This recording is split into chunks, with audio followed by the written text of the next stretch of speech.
মান আনলাম আর আমরা এই রসুলের অনুসারীদের অন্তর্ভুক্ত হলাম, এই রসুল অনুসরণ করছে, সুতরাং তুমি আমাদেরকে সাক্ষীদের অন্তর্ভুক্ত করো। রসুলের আনুগত্য কি? রসুলের আনুগত্য কাকে বলে?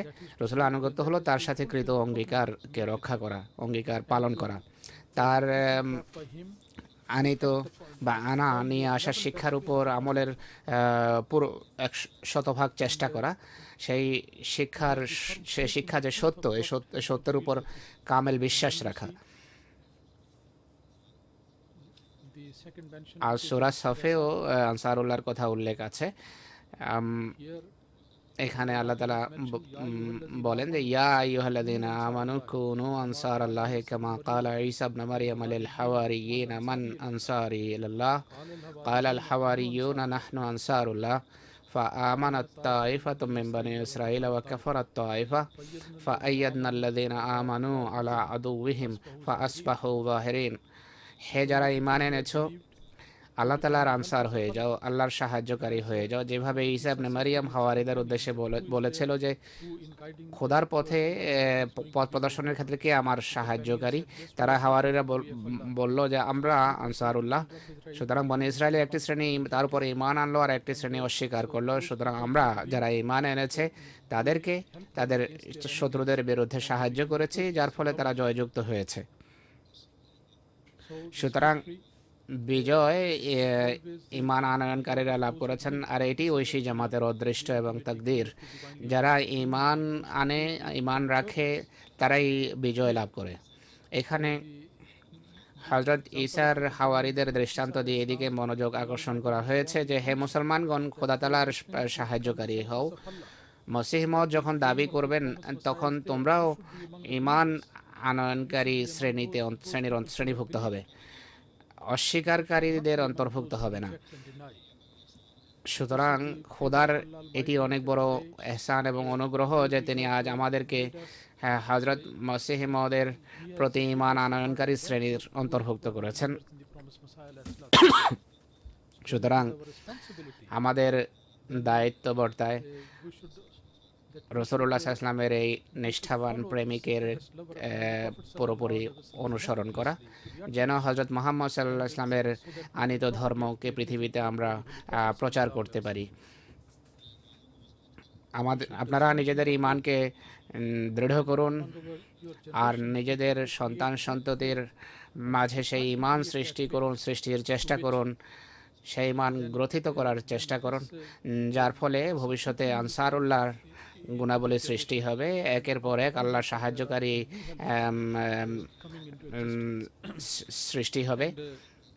আর এটি তখনই সম্ভব, আনসারুল্লাহ সৃষ্টি হওয়া তখনই সম্ভব যদি আমরা বয়াতের অঙ্গীকারগুলোকে সামনে রাখি, বয়াতের প্রতিটি শর্তের আদর্শ হয়ে সেই আদর্শ যেন সন্তানের জন্য রেখে যেতে পারি। তাহলেই নাহনু আনসারুল্লাহর যে নারা এবং ধ্বনি এটি জারি থাকবে, উচ্চকিত হতে থাকবে, প্রতিধ্বনিত হতে থাকবে। হযরত ঈসার হাওয়ারীরা তো কিছুকাল পর বা কয়েক প্রজন্মের পর তাদের ভিতর আল্লাহর উপর ঈমান আর বাকি থাকেনি, আর শিক্ষার উপর তারা প্রতিষ্ঠিত থাকেনি।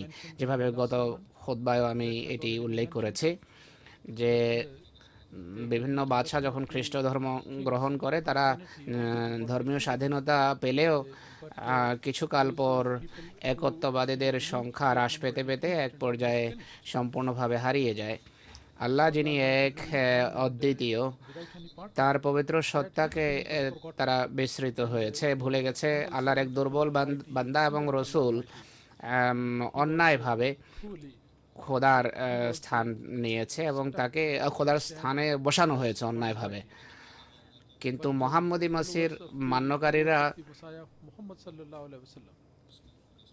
মসির মান্যকারী তৌহিদ বা একত্ববাদ প্রতিষ্ঠা এবং ভবিষ্যৎ প্রজন্মে এই বিশ্বাসকে গ্রথিত এবং প্রথিত করার জন্য সকল প্রকারের কোরবানি করবে, আর সেই আধ্যাত্মিক বিজয় তারা লাভ করবে যার উদ্দেশ্যে মানুষকে সৃষ্টি করা হয়েছে, অর্থাৎ খোদার ইবাদতকারী বান্দায় পরিণত হওয়া। এটি হলো উদ্দেশ্য। খোদা তাআলার বাণী এবং শিক্ষা যা মহানবী সাল্লাল্লাহু আলাইহি ওয়াসাল্লামের মাধ্যমে আমরা লাভ করেছি, আর যেই শিক্ষা হযরত মসিহ মওউদের মাধ্যমে পৃথিবীতে প্রসারের এবং প্রচারের আল্লাহ তাআলা ব্যবস্থা নিয়েছেন। এই পয়গামকে মোহাম্মদী মসির আনসার হয়ে, সাহায্যকারী হয়ে পৃথিবীর প্রান্তে প্রান্তে পৌঁছাতে হবে। শুধু নিজেদের মাঝে তা সীমিত রাখলে চলবে না, বরং নিজেদের সন্তান সন্ততির হৃদয়ে এই ধর্মের মাহাত্ম্যকে এমনভাবে বদ্ধমূল এবং গ্রথিত করতে হবে যে তাদের মাঝে যেন নাহানু আনসারুল্লাহর ধ্বনি উত্তোলনকারী সৃষ্টি হতে থাকে, আর এই সংখ্যা যেন উত্তরোত্তর বৃদ্ধি পায়।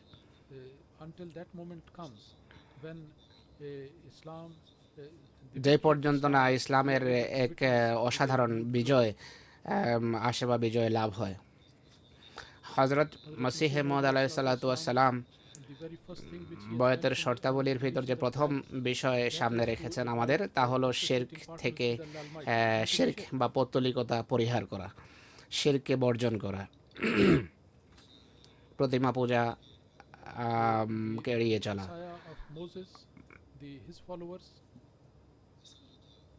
হযরত ঈসা আলাইহিস সালামের হাওয়ারি,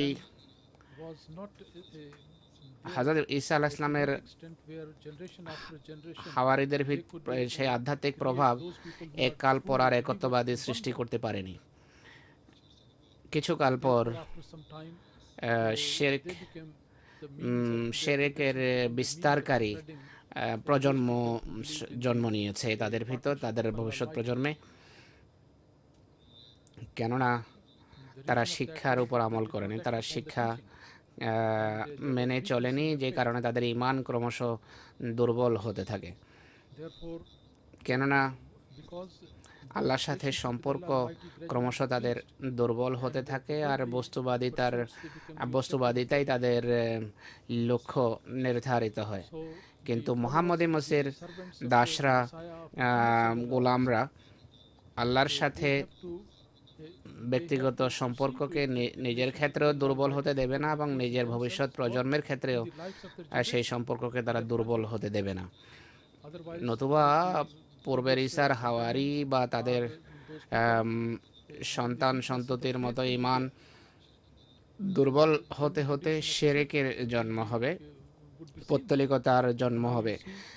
আপনারা দেখুন যে অন্যান্য মুসলমান ও আহমদী মুসলমান যারা মুসলমান আখ্যায়িত হওয়া সত্ত্বেও তারা কবরে এবং পীর পূজায় রত, এই ধরনের শিরকে তারা লিপ্ত। শুধু হযরত মসিহ মউদ আলাইহিস সালামে আমাদেরকে প্রকৃত ইসলামী শিক্ষা শিখিয়ে বুঝিয়ে এমন শিরক থেকে আমাদেরকে এমন শিরকের ঊর্ধ্বে রেখেছেন। হযরত মসিহ মউদ আলাইহিস সালাতু ওয়াস সালাম যেখানে উন্নত নৈতিক আদর্শ এবং ইবাদতের প্রতি আমাদের মনোযোগ আকর্ষণ করেছেন, সেখানে প্রত্যেক আহমদীকে, জামাতভুক্ত প্রত্যেক ব্যক্তিকে তিনি বলেন যে যদি আমার বয়াতকারী হতে চাও তাহলে এই অঙ্গীকার করো যে শিরকের পর প্রত্যহ 5 বেলা নামাজ খোদা এবং রসুলের শিক্ষা অনুসারে অনবরত আদায় করবে, পড়বে, কায়েম করবে। তো আমাদের দেখা হচ্ছে যে নামাজ সম্পর্কে আল্লাহ তাআলা আমাদেরকে কি নির্দেশ দিয়েছেন। সূরা ফাতিহাতে আছে যে ইয়াকা না'বুদু, আমরা তোমার ইবাদত করি, আর একই সাথে আল্লাহ তাআলা এই দোয়াও শিখিয়েছেন যে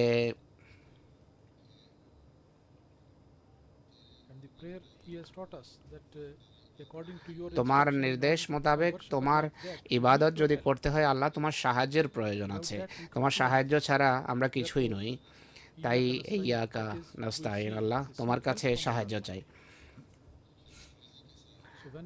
সুতরাং বিনয়ের সাথে ইবাদত এর জন্য যদি আল্লাহর কাছে মানুষ সাহায্য চায়, তাহলে ইউকিমুনাস সালাতার নির্দেশের ফলে সামনে আসবে, আর নামাজ তখন কায়েম হবে। অর্থাৎ 5 বেলা নামাজের সময় নামাজ পড়ার প্রতি মনোযোগ নিবদ্ধ হবে। আল্লাহ তাআলা বলেন যে হাফেজু আলা সালাওয়াতি ওয়া সালাতিল উস্তা, নামাজের বিশেষ করে মধ্যবর্তী নামাজের ব্যাপারে যত্নবান হও। তাই নামাজের প্রতি যত্নবান হওয়া, নামাজের ব্যাপারে সচেতন থাকা মুমিনের জন্য আবশ্যক, বিশেষ করে সেই নামাজ যা আমাদের বিভিন্ন কর্মের মাঝে, ব্যস্ততার মাঝে আসে, আমাদের ক্লান্তি এবং আমাদের ঘুমের সময় আসে, এমন নামাজের ব্যাপারে যত্নবান হওয়া অত্যন্ত গুরুত্বপূর্ণ। আর এইসব একটা বাক্য ধরতে পারিনি, কি বলেছেন হুজুর? প্রত্যেক ব্যক্তির জন্য তার সালাতে উস্তা, মধ্যবর্তী নামাজ, আর সে তার হেফাজত, এটি মোটের উপর নামাজের ব্যাপারে মানুষকে মনোযোগী রাখবে। আর নামাজের হেফাজত, যথাসময় নামাজ পড়া এক মোমেনের ইমান উন্নতির কারণেই হবে না শুধু, বরং নামাজের প্রতি আমাদের যে করণীয় এবং দায়িত্ব আছে, সেভাবে নামাজ আদায়, নামাজ কায়েম তার ভবিষ্যৎ প্রজন্মের জন্য পবিত্র আদর্শ রেখে যাওয়ার পাশাপাশি তার সন্তানকে দোয়ার উত্তরাধিকারী করবে এবং তার ভবিষ্যৎ প্রজন্মের ভবিষ্যৎকে নিশ্চিত করার কারণ হবে, তাদের ভবিষ্যৎ সুনিশ্চিত হবে। নামাজ কায়েম করা কাকে বলে?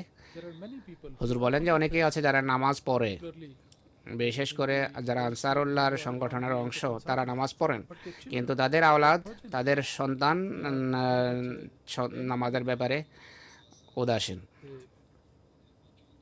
তাই নিজেদের নামাজের হেফাজতের পাশাপাশি বা সন্তান সন্ততির নামাজের ব্যাপারে নিগরানি এবং তত্ত্বাবধান করা, এটি পিতামাতার জন্য আবশ্যক। কিন্তু এই দায়িত্ব সঠিকভাবে পালনের জন্য শৈশব থেকে, বাল্যকাল থেকে বাচ্চাদের সঠিক শিক্ষা দেয়া এবং নিগরানি করা আবশ্যক। বাল্যকালে যদি গুরুত্ব বোঝানো না হয়, তাহলে এক বাচ্চা বিশেষ করে ছেলে যখন যৌবনে পা দেয়, তখন পিতামাতা অনেক সময় প্রয়োজন অতিরিক্ত কঠোর ব্যবস্থা নেয়, যার ফলে অনেক সন্তান পথ থেকে আরও দূরে সরে যায়। তখন পিতামাতা অভিযোগ করেন যে আমাদের বাচ্চা বিভ্রান্ত হচ্ছে। তার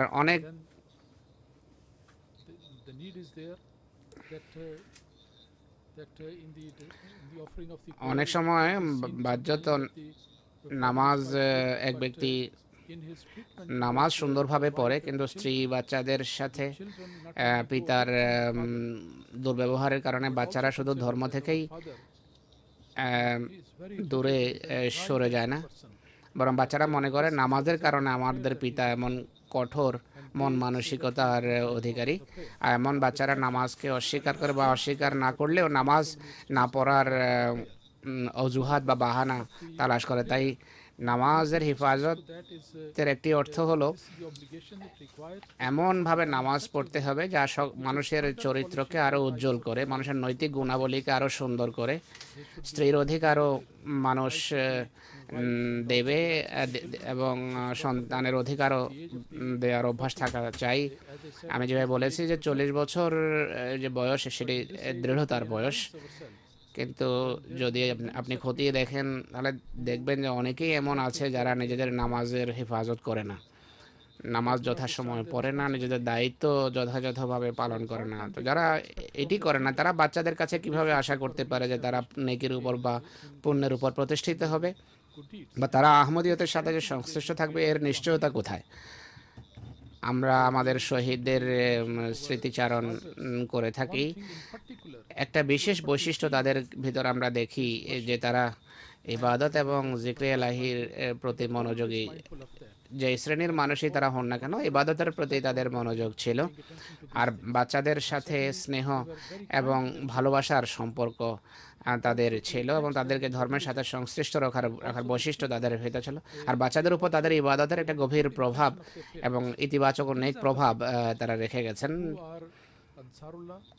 তো এই সমস্ত মানুষই প্রকৃতপক্ষে আনসারুল্লাহ।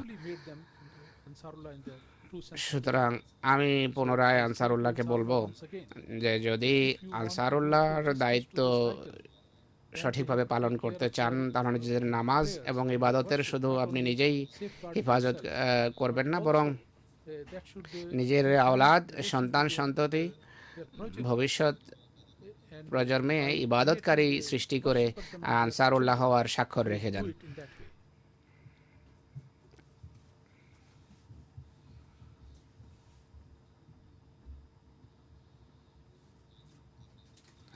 এরপর হযরত মাসিহ ইসলাম এদিকেও দৃষ্টি আকর্ষণ করেন বয়াতের শর্তাবলীতে যে আবশ্যকীয় নামাজ বা